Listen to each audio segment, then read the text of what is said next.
Teacher, okay. Who decides the procedure to for the investigation, how they're gonna do it? Who decides that? I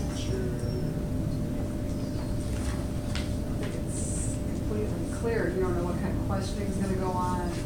It could be the students, but the student nags the teacher enough, they might give them, you know, it could be both. I think it's unknown, it's unclear. Well, assume that you're the learner for these.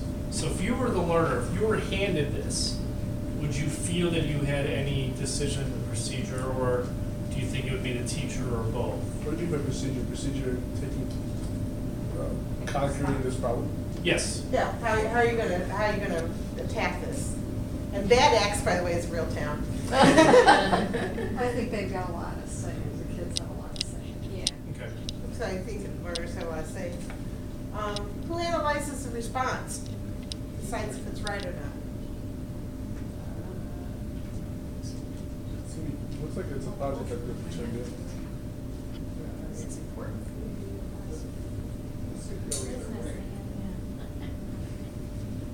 What do you think?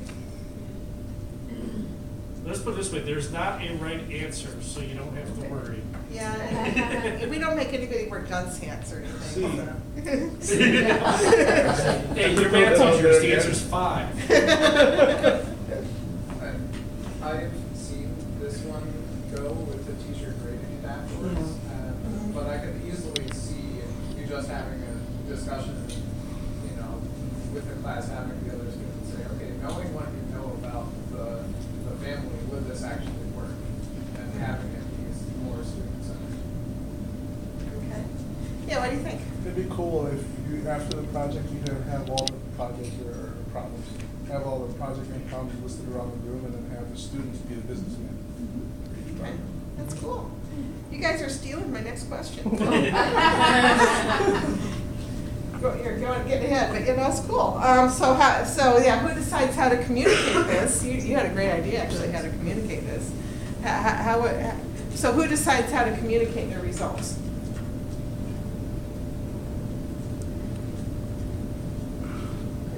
Students, yeah. And there's no directions there, you know. Right.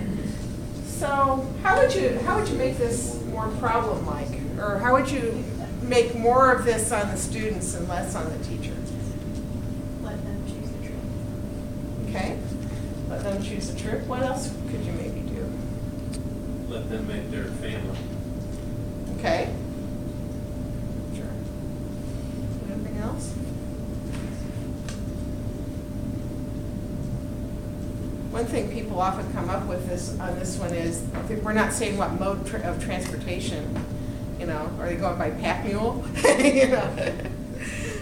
So. And I think, I believe one of your names is Brian, I'm not sure. But we were Sam talking. and Brian. Okay. We were talking, you know, during dinner, you know, about, you know, it depends on how many parameters you give. And how messy this can be, all comes down to one thing. What really would decide how messy or how directive this problem could be? Imagination. Or experience.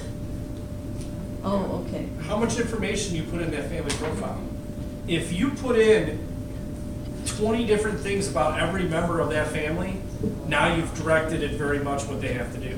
If you just give the ages and genders of everyone in the family, now it's much more open on what you're going to do. You know, you use the start and the finish. Yeah. So a lot of it can depend right here of, is this a problem or a project? Is how much information do you give as a teacher, you know, here? Yeah. Or I might contend that one insofar as if you give directive, you know, information about the family, if you just plain take a family that you know from Bad Axe, Michigan, and just, you know, give like a half-page summary of each of the people, that's going to be extremely ill-structured because it's just a bunch of actual information about an actual family. Right. But it depends on, I guess it depends on what you put in that information though. And that's really where this one can kind of go one way or the other. You know, so sometimes it's not having to retool everything here. It's just this one little piece right here on what information you decide to share. That can change it, I think, quite a bit. Okay, anything else on this one? Okay, well then let's talk about memories of days gone by. Okay, who decides the question to investigate on this one? You can shout it out if you want. Say it again, sorry? Who decided what question to investigate? That's a lot of questions. Yeah. Yeah, okay, but who wrote those questions? Teacher. The teacher, okay. Who decides the procedure that they're going to use to investigate those questions? Teacher. Teacher. Yes, Yeah. yes. Oh, okay. Who analyzes the response? Oh, yeah. Using the following rubrics to guide teachers. Yeah. Well, there's not a rubric. Rubrics. There's more than one. Yeah, and finally, who decides how to communicate the results? Okay, everybody. Yeah. Teacher, okay. Can you just envision these poor students just checking everything off their list? You know, I have this, I have that. Now, there is a little bit of wiggle room in here. You know, Building. the building, Yeah. yeah, there's a little bit of wiggle room there. How would you make this more student-oriented and less on the teacher? In the back there. I think one of the things that could happen in this, because I was looking at the living room, was I asked myself, is there a template for the biography page? And I thought that might be an interesting place where students might craft what it is at least they want you to report on. And that could be more open-ended about what each of the sites, what you might be saying in that Sure. biography. So where there's some basic components, that there was a reason, and could you lead kids in a discussion about why you should have or shouldn't have certain commonalities of the biography. I thought there were some interesting Sure. ways to maybe allow for student voice to come into shaping that. You're trying to open this up. Okay. Sure. Any other ways you could open this up a little bit to make it more student-centered? Yeah. Say maybe a local community foundation is trying to do a history report on a bunch of these buildings, and they just want students to be their like investigators and have a way where they can get some information about, say, 3 to 5 buildings to the public in however way they feel fit. So not only do they have to choose the buildings, investigate the buildings, they also have to figure out, well, for my town, maybe the best way is to write a newspaper article, and then be able to justify, this is why I did a newspaper article. Okay. And then you could have people do webinars still. Okay. What do you think? Or you could, along the same line, say you can only save one building. Yeah. Mhm. But which one and justify it. Ooh. Yeah. Yeah. Or you're only gonna knock down one. Oh. I was, yeah. What about these questions though? How could those be made more on the learner rather than on the teacher?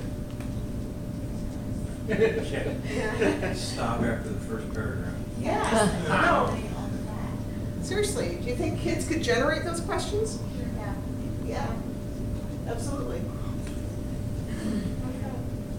Anything else on this one? The other thing I want to say is, the idea of a rubric doesn't have to not exist in a PBL. Absolutely. But yeah. how could you make it more constructivist, the rubric? Yeah. I guess make those rubric. Okay? Yeah. Or at least say what should go on. Right. Right, so there's nothing wrong with having a rubric, you know, just you want to have the students have some say.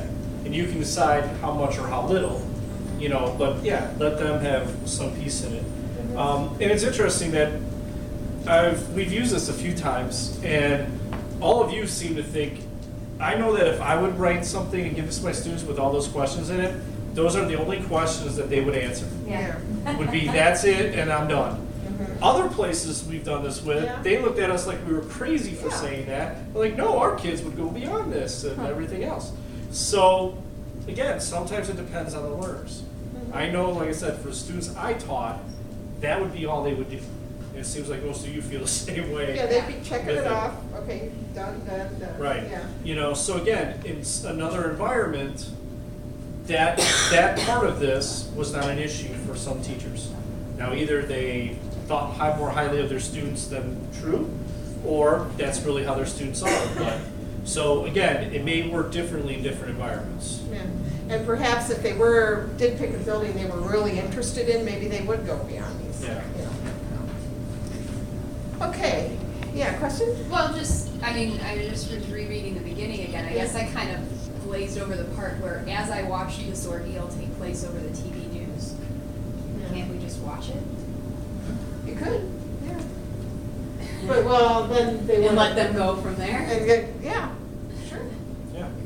If you're trying to generate the same feeling of caring about the building and being Yeah. sad that they tore it down Yeah. and all that. Jenny, could you share what you were telling me about your experience with this in high school where it was kind of a flop?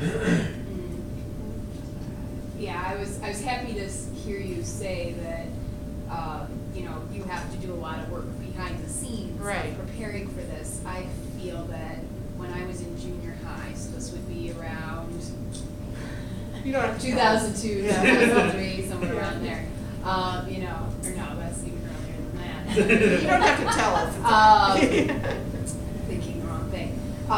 It was just, here, make a project. And they didn't give us that guiding structure. They didn't give us like get us motivated. They were just like, here's this project that we want you to do, but we're not going to give you anything. Yeah. Any parameters, any help generating questions, any help generating a focus. It was very unstructured and it was very frustrating and lives in my memory as a very bad experience. So I do like that you're saying that there's got to be some structure generated together so that everybody feels like they're going forward in the same direction, because everybody just kind of went their own way and basically felt like they were feeling in the dark. It was a very bad experience. Well, and the bottom line is you have to cover your curriculum. Mhm. And if you just turn kids loose, what are the odds? Maybe they will, I don't think so, but, so. And really, and in terms of inquiry, there is the whole spectrum. I mean, there's very directive at one end, and there's open at the other. Where open is, here you go, I'm gonna go sit in the back, have fun. And then there's the more directive, which is a much more traditional. And we would think that PBL really falls somewhere in the middle. More towards the open, but it's not all the way at the open end either. And yeah, I mean, I couldn't handle just trying to teach that extreme, end of it either. So yeah. All right, well, let's look at the last problem. Area of information. So, who decided the question to investigate? You can shout it if you want. Teacher. Who decided the procedure? Teacher, very directive, right? Who analyzes the response? Teacher. And who decides how to communicate it? Teacher, again. Yeah. So how would you fix this one? Or how would you make this one more student-oriented? Now, it doesn't have to be none of this has to be all on the learner. I mean, it's not bad if there's some teacher learner and if there's some teacher. But how would you shift this one?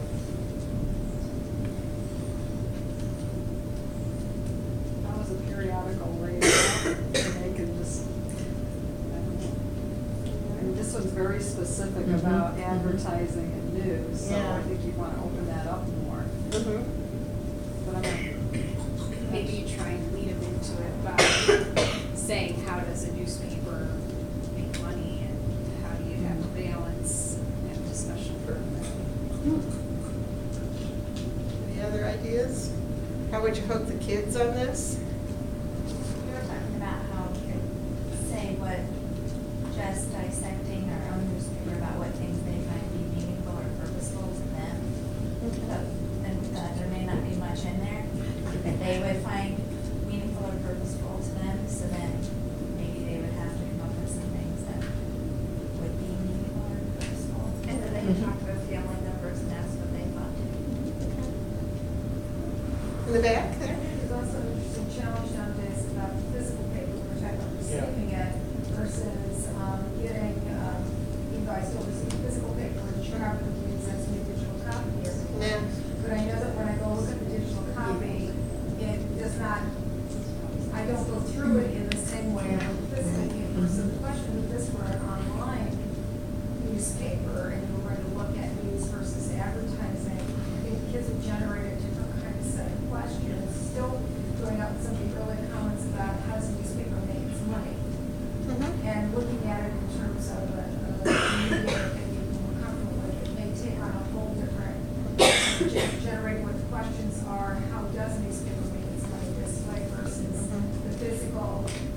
Right. newspaper, because I felt that this was so narrow, I thought, why wouldn't I be doing this? I'm just interested in mathematics Yeah. percentages, and it's just a math lesson. Right. Versus could this be something new? Yeah, she could still do this as a math lesson to just make it more meaningful and a little more open. Well, you could get into economics too, Sure. because of the breakdown, because I remember doing, working with economics, looking at the number of ads in the paper per Sunday Mhm. edition, and comparing those from week to week. It was an index that you did. And you can find out the advertising rates the newspaper charges or something too. Well, how about relating it to your school paper? Yeah. And doing something like that. You could bring in the advertising manager of the paper. Yeah. Anything else on this one?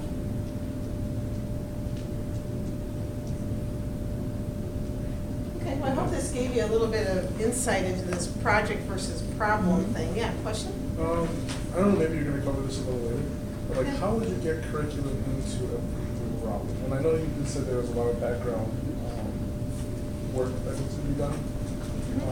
So I think it's great, but then like, okay, so how would I say get, I'm trying to figure concepts, so math concepts for quadratics and Quadratic. height, and just, or time and height, so like the vertical motion formula, I don't know what I'm talking about. Sure. It's not on my head, but I can go with it. I got the shape. Yeah. Basketball, flying It's a through the physics air. thing, yeah, I got it. Real yeah. life battleship.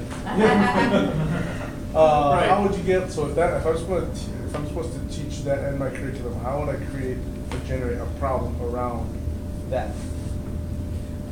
Well, Or is that something that I'm just going No, to go to? Because that kind of again, I'm a goes into science your thing, teacher, yeah. so I'm. Oh, it's like I'm- physics. But what I'm gonna, Yeah. the key thing is, and I think one of the things I wanna talk about a little bit too, is because we're gonna talk a little about, we're actually gonna talk about how to take a lesson, kind of shift it Okay. a little bit to be more constructive, just a lesson. But I think you're looking bigger picture still, the overall problem.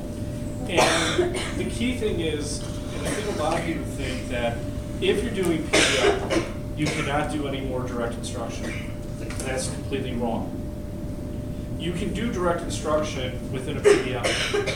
The difference is if that's the best way for you to answer that need to know, then do it. You know, if direct instruction is going to be the best way to do it.